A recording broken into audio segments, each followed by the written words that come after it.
Welcome to this video podcast. We thought this might be an interesting alternative to my occasional blog posts. We're recording this in Australia, and I'm visiting here for two trade shows, Indo-Pacific and MILSIS, as well as some other meetings. Australia is an important market for the group. Australia's view of the world has evolved quite a bit over the last few years. And it's in a unique geopolitical position in that it's politically very close to the Western Alliance, but physically couldn't really be further away. And I'm here with Michael Flowers. You may know Michael as the former Chief Executive of Callian PLC, and indeed that's how I first met him.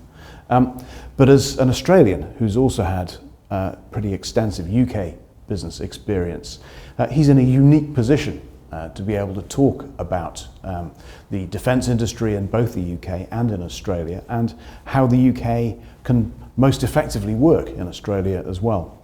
So, Michael, hello, thank you very much for joining me.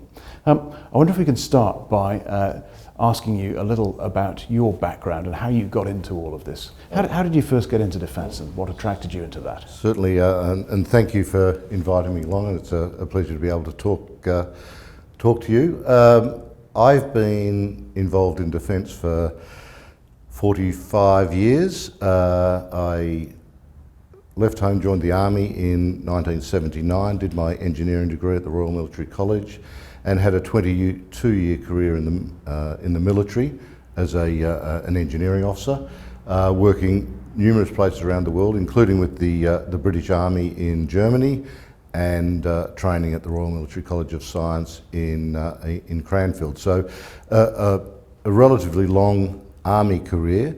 And at the age of 39, I thought that sounds like a sensible age at which to settle down and move into the commercial world, which I did at that point, and did, as we all do, work for BAE Systems.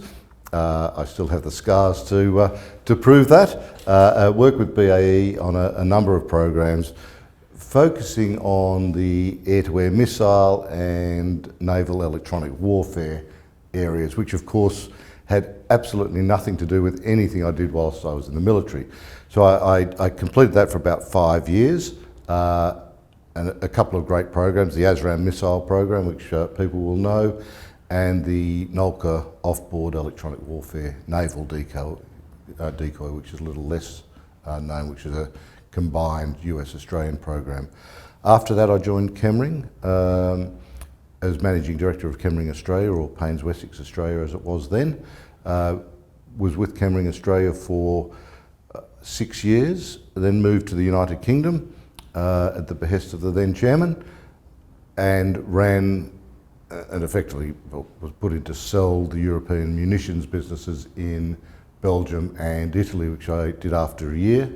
Was then asked if I would move into the Chief Executive's role, which it's not a difficult question when you're a professional in the military and in defence industry. If someone says, would you like to be Chief Executive of a listed global defence company, it takes about a nanosecond.